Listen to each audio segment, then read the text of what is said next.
1 Corinthians 10, 6 and 7. Now these things were examples. Things were shadows of our own case. Events of our ancestors stand as examples to us, warnings to us.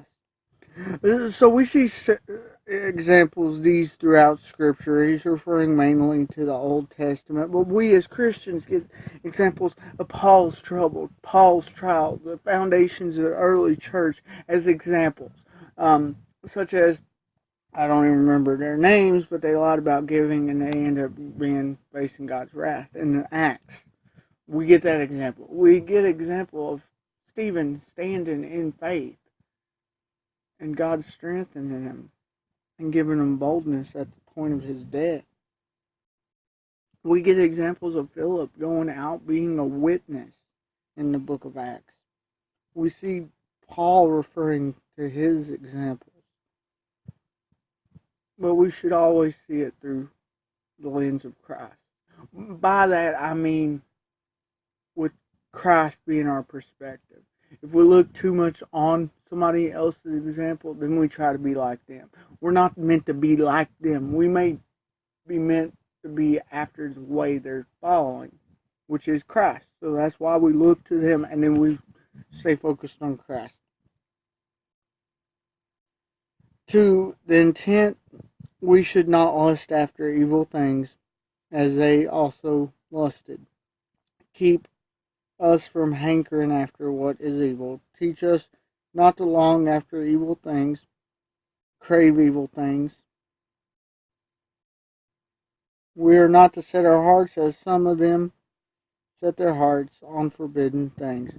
So what he's talking about here is how we see a movement to God in the Old Testament, and then movement away, and then movement back and forth. Let's not have a back and forth walk. Let's use these examples to keep us focused on God and running after Him. So what Apostle Paul's saying here. Let's not fall to the flesh, but fall before God and draw close to Him. Neither ye idolaters. There's a lot of that in the Old Testament.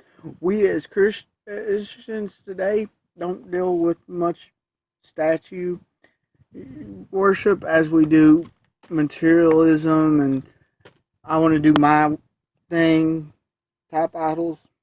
Self is a big idol in today's society here in America. Now stop being idolaters, and some of them were. As it is written, the people sat down to eat and drink and rose to play, resting and feasting, rose to take pleasure. Then got the chance to dance and worship of the golden calf.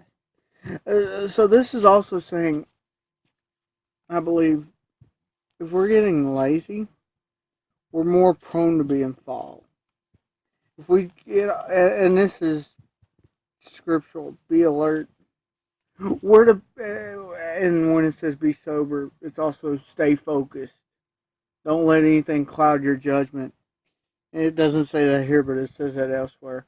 So I believe the first step to falling away is we stopped being determined as we were in what we are supposed to be doing.